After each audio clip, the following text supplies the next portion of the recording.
You're listening to Heritage Radio Network. HRN is food radio supported by you. Learn more at heritageradionetwork.org. This episode of Pizza Quest is brought to you by Central Milling, hand-selected grain, expertly milled for passionate bakers. Central Milling is the farmer, the miller, and the baker working together to preserve American farmland for tomorrow while providing the highest quality flour and grains for the bakers of today. Dating back over 150 years, Central Milling is built on generations of knowledge, and they know that premium flour starts at the source. Employee-owned, Central Milling works directly with their farmers to sustainably grow grains that have exceptional flavor, nutrient content, color, and baking performance, which results in one of the largest selections of premium specialty flour and grains in the country. Hand-selected for the highest baking qualities, milled, cracked, or blended slowly to minimize heat generation, then bake-tested for performance. Learn more about Central Milling and their products at centralmilling.com. Lloyd Pans is a U.S. manufacturer of equipment and bakeware for the pizza, food service, restaurant, and baking industries. Since 1986, giants in the industry have turned to Lloyd Pans for new product launches and cost savings. Founded on the simple premise of providing honest products and excellent service, Lloyd Pans remains committed to their original ideals even as they've expanded in size to serve some of the largest pizza chains, bakeries, and food service operations in the world. With extensive culinary experience, Lloyd Pans designs products that provide optimum performance in commercial kitchens and help countless customers with practical solutions to their baking challenges. All Lloyd Pans products are manufactured in their 104,000 square foot facility in Spokane, Washington. Learn more at lloydpans.com. I'm Peter Reinhardt. Welcome to Pizza Quest. I'm coming to you again. We've been here at the International Pizza Expo for the last few weeks of airtime, but really 2 days here of just filming intensively, recording interviews with some of the pizza luminaries who are at Pizza Expo. And I'm here with two really important players in the pizza world, the pizza movement. Mark Dim of, why you know as Marco's, is it still called Marco's Coal Fire or what? Marco's Coal Fire in Denver, Colorado. Right. And then Giulio Adriani, who is, well, I don't know how well you're known to the general public who listen, but to the pizza world, everybody knows you in the pizza world because you have been a mentor and a teacher and an ambassador for the what we'll call it, the Neapolitan style, the true Neapolitan style, teaching people, how to do it right, how to do it better. And now you're kind of crossing over into different categories. And one of the things about Marco's is that you're known for doing a coal-fired pizza there, brick oven pizza. Neapolitan. But you do other things now too. Aren't you crossing over into different styles as well? Well, what we're doing is we're actually opening up a new concept called Dough Counter. Dough Counter. And we are going to cross over and do New York style pizza. We're going to do pan pizza. Pans, we're going to do chicken tenders and some cakes. And then it's going to be all bottled wine, beer, spirits, and counter service. Wow. So I'm getting away from like the whole full service thing. Yeah. And we're keeping what we have, but I really feel this is our future. That's the name, Dough Counter. So people come up, they order from the counter? They order at the counter, you sit down, bring you your food. And is it in Denver, near Marco's? Yeah. One right in the heart of Denver on Colorado Boulevard. So I remember Marco's being like right close to the ballpark. Yes. Is it the same general neighborhood there? A little ways away? It's about 8-9 miles away in a different Another part demographic. Of Denver. Okay. But again, half the size, less than half the size, really built for takeout, delivery, and self-service. So really, because not only am I passionate about pizza, I love pizza, obviously, but to me, the full-service concept is just there's not any margins left anymore. I mean, it just between labor and food and paper and right. I mean, it's just very tough to make money no matter how much money you generate. Was this kind of in a way triggered by the pandemic effect? A lot of people during the pandemic said, you know what, I'm not going back to what I was doing before. If this passes and we can reopen, I'm going to maybe stay in this more casual model? You know what? It really wasn't. This sort of came to me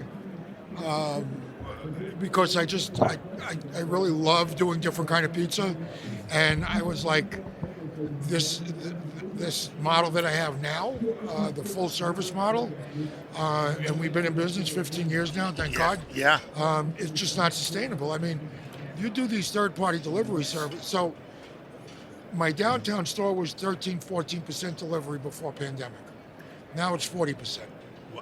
And even after the people, and it's crazy. People will pay $12 for a margarita in my store and $20 for the same margarita delivered, and they want it delivered. Isn't that interesting? Yeah. And then the third parties are getting 30%. So, labor, it's just very tough to make a living. So this is more of, I want it to be my legacy for my family, my kids, and just delivering a great product that I think that Denver could really use right now. Interesting. So now you're also making styles of pizza that you haven't been making at Marco's. So now you've been in the middle of this pizza expo thing, and from the beginning you've been part of the launch of the competitive teams, and right. and you're part of having grown the pizza category into a international, broad-based styles, everything. So you've seen it all, and you get to see it all when you come here. But it's not what the styles that you were known for originally. No, completely Has there been any kind of learning curve for you, Mark? Big learning curve. And I got John Arena to thank for it. John Arena, who's one of our regulars on Pizza Quest. He's helped a lot of people make that leap. Just love that guy. He's the quietest, unpresuming, smartest guy I know. I mean, that guy, and just giving. Very generous. Very, very generous. Yeah. I can't say enough about John. Well, John has been, for you and for many others, a type of mentor and inspiration in the way that Giulio has been for a lot of other people who've entered into the Neapolitan wood-fire style, Naples style pizza in this country, who didn't know what they were doing, and they would very often bring you on board. Tell us a little bit about yourself, Giulio, and how your background. It's not, you didn't just come out of nowhere to teach people how to make pizza. You've been doing it for a long time, and you're a champion in your own right. Yeah, doing for 40 years now. 40 years. That's my 40th. Oh my God, I can't believe it. Started 13. I still study university, but I decided to make of it a career. And I was lucky enough when in Napoli there was the first boom on Neapolitan pizza around the world in around 2006, 2008. Yeah. I was lucky that my education helped me with languages to help them communicating with other countries and making pizza classes to other countries at the time in which masters were mostly like uneducated old person that didn't study and decided to do pizza since they were a kid. Yeah. So I was part of this new generation of pizza maker with more education, and lucky enough that when the pizza exploded, my English helped me to start helping Napoli VPN organization, which is Neapolitan Pizza Tradition. Started their school with foreigners, and then I start traveling the world and teaching the art of pizza in Brazil, Argentina. So you've been all over the world. All over the world, yeah. Did you get to work in some great pizzerias yourself in Italy before? No, I used to have my own pizzeria since I was 20. I see. And then when I arrived in America for one consulting, the owner of the restaurant told me, "Look, I need you. Stay a little bit more." So I was supposed to stay 3 months. I saw that there was a business opportunity. I went ahead and stayed and got my green card through pizza and opened Forcella. Forcella. That was my biggest success. In New York City? In New York City. Yeah. So that was yours. Yeah, it was mine. I never knew that. Yeah, so I don't spend enough time in New York, basically. Everywhere I go, I see Giulio from Forcella. Yeah, that's because interesting. The place was very successful. Because I first met you in New York at there was a Caputo Cup competition. Yeah, that was into our truck company. Yeah, and the Orlando Foods folks were taking us all out to eat, and I realized that I didn't know you before that, and all of a sudden everyone's kind of like bowing to you as you walk by. So yeah. So it was a lucky run, but then at one point for needs a little bit in the Caputo booths as well. No, and before the Caputo booths brought in like a lot of other experts. Again, education helped me to understand how to make decent Luton-style pizza, New York-style pizza, Roman-style pizza, and I started spending my knowledge reading a lot about pizza, studying about techniques like pre-ferments. And so I started helping them with other styles when we were here at the Pizza Expo and leaving the Neapolitan to the Neapolitans. And slowly I started developing a passion for a pizza which before I always refused to accept. Interesting. So you continue to expand and grow. And then I expanded, and when pandemic hit, and I really realized that, as Marcus said, the delivery model definitely take a big toll on financial, but I think it take a biggest toll on quality of the product, because Neapolitan pizza in a pizza box is not, let's say, the best to eat. Right. So when I realized that, I saw that there was a new trend of a high-level New York-style pizza in New York, with places like Scar's, Oli G, or the new generation. The new generation. The New York style pizza start becoming more complicated, though, with pre-ferments, with long fermentation. I know, it was not your grandma's New York style pizza. So I loved that part, and I decided to dive deep, open my first shop in Washington D.C. I have a slice shop now. What is it called? Slice and Pie. Slice Pie. And it's great. But before that, this came because I helped the cake boss to open his pizza cake here in Las Vegas, which is... The cake boss has a pizza place here? Yeah, it's called Pizza Cake. He does around, it's only slice, no pies. We do around 4,000 to 5,000 slices a day. It's insane. Yeah. Talk about stepping out of his comfort zone, huh? Yeah. Well, he couldn't have done it without somebody who knew what they were doing. Yeah, so now we are partners on a frozen pizza concept that we're you going to launch are soon. Partners? Yeah. Yeah, he's coming here Thursday. And we're launching this. And then I open near my Slice and Pie, utilizing the same kitchen. I open also in Neapolitan pizza place. Let's call it Neapolitan. It's more neo-Neapolitan because it's a little more crispy. Which is called Lucy. But then, it's also in D.C.? In D.C. But then the most interesting part is that, and I'm here with your book, Peter Reiner, Perfect Pan Pizza, which I still need to understand how to make it perfect. But I opened it with my protege and all the friend, whole family, Aurelio. We opened in New York in Bushwick, a place called Rosie. Called Rosie? Rosie. Have you ever heard of that, Liam? Liam's our producer. He's you in Bushwick? Bushwick is where the headquarters of HRN, our podcast host is. So based. it was maybe if I tell you the previous name, it was called Arches.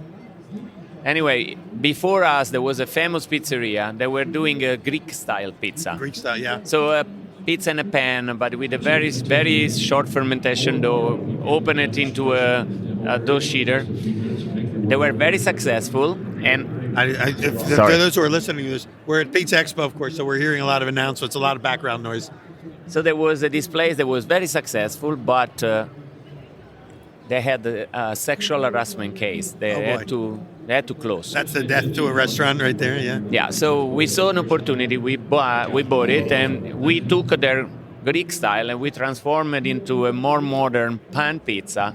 Round, almost like a round Detroit. Yeah, but it's a pan pizza, so it's a little thicker, a little thicker, little crispy edges and stuff. Crispy edges. There to say by myself, but we do a dough completely different. Again, I like to work out of my comfort zone. Yeah. But we use a pre-ferment, a big, like 40-50% of the dough. But then in our dough it goes honey and egg yolks.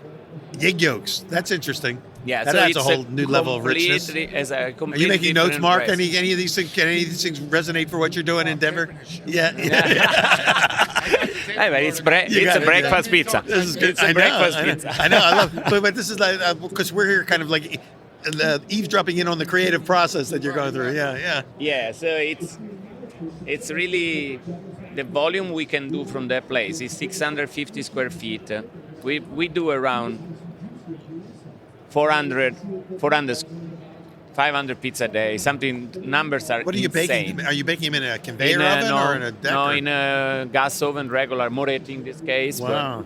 But in a gas oven. And tell us, that's the one called Lucy? No, Rosie. Rosie. Oh, it's in, Not Lucy. Rosie. It's in Washington, D.C. area. No, it's in New York, Bushwick. Oh, that's right. Back to Bushwick, right. So everything always come back to Everything comes back to Bushwick. Bushwick has went from nothing, and then Roberta's opened, and then all of a sudden it's like everybody's in Bushwick now. Yeah, OPS do a very good job. Yeah. So now I heard a rumor that you're doing something in Atlanta. No. Atlanta was before pandemic. Unfortunately, with pandemic, it's a project that we need to. So back to New York, back to your home base there. So where are you personally based now? I spend 3 days a week in New York and 4 in Washington because it's so you're back and forth. Oh my God, the life of a pizza itinerant. You're a wanderer. Yes. Well, so again, you've expanded your own, sense of possibilities of what pizza can be by doing it in different styles. And Mark, you're doing a similar thing in Denver. Now you're beyond what you really built your brand on, and at the new place you'll be doing different styles as well. It's just a completely different concept. Pizza, everything about it is different. Are you going to be doing slices too there? I haven't decided yet. It depends on the lunch deal. Seems like everyone sooner or later ends up with a slice shop. Yeah. For you, it's not out of his comfort. He's out of comfort zone. Was Neapolitan at the beginning. Because Mark is from Brooklyn. Yes. For you, New York is.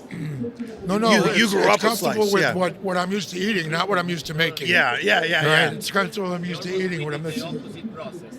He went, I feel, out of your comfort zone to do Neapolitan, and you did it great. And then I went out of my comfort zone to do New York. Yeah. And I So don't know it's perfect if to I have do both great, of you here together. because You kind of crossed over each other. Yeah. But you always are at the expo. You guys are always together doing stuff. Oh yeah. So they put us together. Like, What are your roles at expo? What do you do while you're here? Do you work on behalf of the show, or I know that like you're wearing your Caputo shirt. Are you here working with They the gave me Caputo one, but team? it wasn't big enough. Caputo shirt. They didn't have one for you, yeah. But you've got your dough. You have to wear your own My brand. new dough counter But are you shirt, doing yeah. also kind of brand ambassadors for? Yeah. For I Caputo? I think that's what we've always done all the years. I mean, this is my 15th year, I think. Yeah. And we've always been part of, the Orlando Caputo Chow family. Well, the Orlando food group has been brilliant about creating a whole team of brand ambassadors like you guys to go out there and say, we're using the product and here's what we're doing, and then people get to see you in action here at the show. Exactly. So and that's always been good. So, from that, do people approach you? Because we have a lot of people here who are new to the business or have heard about you or know about you. Do they approach you for advice at the shows? Especially when I wear the Marcos T-shirt because it's been around for a long time. So I always get a lot of people coming up to me talking about, they want to do this, stop by this. So I'm fine. I mean, what I love about this business is, God bless Giulio and Roberto and John Arena. And everybody's just so giving. It's like the weirdest thing. Everybody's so worried about a recipe. And here, I mean, these guys give me way more than I give them. I think that's one of the reasons why Pizza Expo has exploded into this huge event, is that it's really almost like a tribal feeling, that when you're here, you're part of this large fellowship of people with kindred spirits, I call them, who are all pizza freaks. They have that in common, but they also have this other spirit in common, which is a sense of generosity. And I think that's for me, because I come from Italy. Started making pizza as a kid. With people that would hide their dough while they were making for me. Right. But I feel that the only way to grow an industry is make our customer aware of quality. That's the only way. If everybody's gonna eat Domino like it happened in America for many, many years, the first show we done together, the pizza with Don Antonio, you remember? They were throwing it away, our pizza.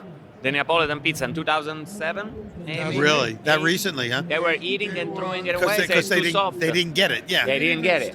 Because if your life think that pizza is domino, of course you eat the other pizza. Their only frame of reference. What is this? Okay. Yeah. So I feel in the opposite way. I say the more people make good pizza, the more we all gonna benefit, because the bad pizzeria, they are gonna go out of business, and eventually they're all gonna transition to good pizzerias. Yes. That's how I feel it. That's why I give my recipe to everybody. I never say this is my secret. Yeah. You want my recipe? What you need? You need this. Here's my recipe. I have no problem. To everyone. Since we know that it's not the recipe that's going to separate, the winners from the losers, so to speak. Exactly. What is it? What is the difference between a successful operation, knowing that everyone's got access to good recipes and they have access to them? What is it that's the sort of the secret sauce that allows people to succeed in this business? People. Our collaborators, not us. Alone, you cannot win a war. You need soldiers, right? And your soldier had to believe in you. That's the way I feel it. I feel like I have no ability by myself to run 1, 2, 3 pizzeria. I need good people. So the biggest challenge for us is finding good people and stick with them when you find them, because they are the secret to our success. And how do you keep them? That's one of the other challenges in the business. You've had your operation for over 15 years now. Yeah. How do you keep the good ones? I remember the first time I ate at Marco's, and there was a sweet girl there. She took care of us. She took me back to see the oven, everything. And we said, I'd come back just to be served by her again. I can't remember her name, but it's but how do crazy. you find them and keep them? We've had some turnover the last few years, but I still have guys that have been with me since I opened. I have front of the house people, back of the house people, not as many. Yeah. Because people get older and they want to move on to different things. But you know what? You just treat people respectfully. You give people what they're worth. You treat people respectfully. I always talk, I never dangle a carrot. I never say, oh, well, you do this, and then you pull the carrot back. Yeah. Because that's what a lot of people do. And they, people got to be able to make a living. They got to be respected as human beings. And I always tell people when they come, and you work for Marco's, so I always say Marco's is up at the top, and then everything is below that. My wife, my son, everything. Marco's has to be taken care of. So they take care of Marco's, because that's the goose that feeds the golden egg. It feeds all of us. Okay, I don't care if you're the dishwasher and cleaning my bathrooms, or you're me, or my wife. We're all the same. We're all human beings. We all have to be treated the same, because I can make the best pizza in the world. I can make everything beautiful. But if the dish comes out and it's got rotten tomatoes on the bottom of the plate, it's like, so we're all a piece and part of it. And, everybody needs to be treated with dignity and respect and paid. Well, that's the key. And if you take care of people like that, a lot of people will reciprocate. Some won't, and that's okay. Have you found, because both of you have mentored other people who are not either working for you, but you've had people working for you who you've essentially mentored, and any of them gone off and had successful operations of their own, sort of as using their work with you as a springboard to their success? We've been very fortunate.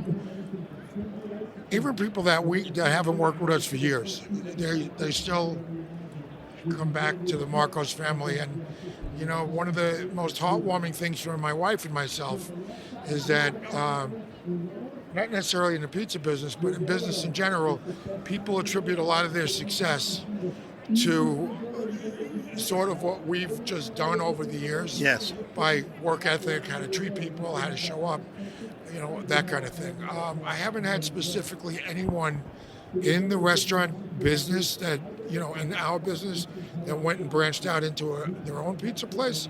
But in other ventures and other businesses, yes. And they've sort of, always called us for even some advice on how to move forward. But you've been able to keep those relations, because there's enough business to go around and that's, I think, that everyone recognizes. The pizza world just keeps getting bigger, and more people.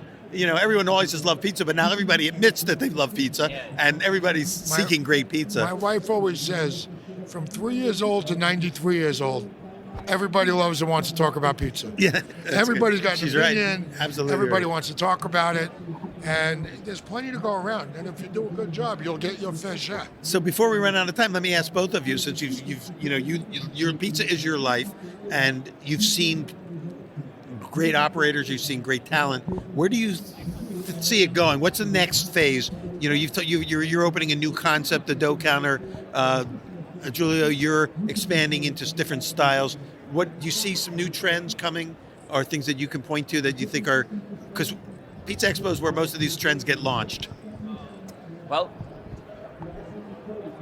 I think there's going to be a return on Neapolitan pizza, because there's been a trend that it's been in 2010, there was a boom, and every second pizzeria opening in America was Neapolitan. Neapolitan, yep. All of a sudden, there's been a descent towards back to New York high quality. The problem is, what is happening, realistically, nobody, I think, is realizing that Neapolitan pure at the time was too soft and chewy for the market. And now with new techniques, that thing can be offset through pre-ferments. Yeah. Right, you can have a mature dough that's more crispy, suits better the delivery. So I think that the new generation of pizza maker, and I saw some like Peyton in South Carolina, Peyton? Yes. Successful with the Neapolitan pizza. Uh-huh. And Da Michele reopened in New York and was a big boom. I see that the trend is going up again towards the Neapolitan and high quality New York style pizza. This to me seems a little bit trending very up. Yeah. In fact, I will open another Neapolitan pizza very soon. That will never go away for sure. But now what you're saying is recognizing what people want. They also want that crisp snap at the end. They Yes, don't want it to be correct, soft. correct. So I think the term I hear a lot is Neapolitan-ish. Neapolitan-ish, or as they call it, Neo-Neapolitan, contemporary Neapolitan. So by that I say, you need to, if you are a good pizza maker, you want a Neapolitan pizza, you want something that has airy puff, a light crust, you want a fresh tomato, you want a fresh mozzarella on your 12 inches pizza, you can obtain that result without it to be soggy as it was before. Well, I think that following along with that, a couple of people that come to mind who really capitalized on that idea and did it a while ago, Chris Bianco and Nancy Silverton, both do Neapolitan-inspired pizzas, Correct. but they didn't sacrifice the snap, the crisp, and I think that they found that sweet spot early in the game. I think what you're saying is more. I think that's what is happening. So it's going to be this trend up of personal pizza again, because the last few years, all we talk about good New York style. And now you find amazing New York style everywhere. Yeah. Before you couldn't, and now everywhere. Because the good things never go away. They just come back better when people figure. And that's one of the... Exactly. But we have also to think how the flour companies are helping us to make the product better. Yeah. Because and they're responding the new flours help us with with all of this. So they keep going to the pizza makers for advice. What should we do to our flour? Right. Like I know that Caputo always is bringing in pizza makers and bread makers to come in and say, how can we create flour that meets your need? Yeah. And all the mills are doing that now. Central Milling does it. Everyone does it. And so everybody's kind of working together. Again, the family just keeps getting bigger because it's not just the operators, it's the millers, it's the farmers. It's and there's a big trend towards people actually working with local farms to get their flour from them. I am shocked by seeing how new kids come out with amazing pizzas. Like 20, 30 years ago, if you wouldn't be my age, probably you wouldn't know how to make good pizza, or unless you come from a family that teach you. Nowadays, at 25 years, you have people that study, they're geeks, put themselves on books. Yeah. Now everything is there, flours are good. You can make great pizza in 3 years of apprentice. And that's incredible. I'm in every segment of the world. People are rich at 30 years through internet. My friend is here, a Michelin star chef, is working with us at the booths. And he was in 2007, I guess, when he won his first Michelin star. Yeah. He was the youngest ever to get a Michelin star in Italy, and he was 29. 29. Now it would be old to get a Michelin star at 29. So it's just, the world is just... Where are you originally from in Italy? Roma. Where? I'm from Roma, but my family is from Napoli, yeah. So Roma and Napoli both. So, well, you've seen it all. You've seen a lot happen, a lot come and go. I really appreciate you guys coming on Pizza Quest today and thank you for having us. Sharing your not only your knowledge but sharing your knowledge and experience with the thousands of people who come here, and again extending that generosity, because as the leaders of the movement are generous, then it also inspires the newcomers to be generous and not go the old, I call old school, like you were saying in Italy, hiding everything and feeling like you got to protect everything, because there's some kind of a special spirit in the pizza community, and I think it's in the baking community as well. I see it in the bread makers world too, that we're in this together, and the more we can help each other, we can raise the whole category. Yeah, I mean, it all rises to the top, right? Beautiful. Well, thank you for being leaders in all of this. Well, thank you for what you do. You do amazing. Like I say, we're all in it together. Spread the word. We're all in it together. Mark Dim of Dough Counter and Marco's Coal Fire in Denver. Giulio Adriani, who's all over, mainly DC and now Bushwick, back in New York, back and forth with Rosie and Lucy, and in DC, and in Slice and Pie. All right, so you got all those, and then if any of you are coming to any of these pizza shows, we have Atlantic City coming up in the fall again. Usually these guys are there. If you guys don't mind me saying this, grab them and ask them for some advice, because they're willing to give it, and you can't get better than that. Thanks so much, guys. Thanks, Pete. Thank you, Have Pete. a great rest of the show. We'll see you throughout the next couple of days here at Expo. Yes, we will. Thank you. And thank all of you for listening to Pizza Quest. Come on back for the next episode. Thank you for joining us for this week's episode of Pizza Quest. A number of the conversations you will hear this season were recorded over a 2-day period during the 2023 International Pizza Expo held in Las Vegas, Nevada.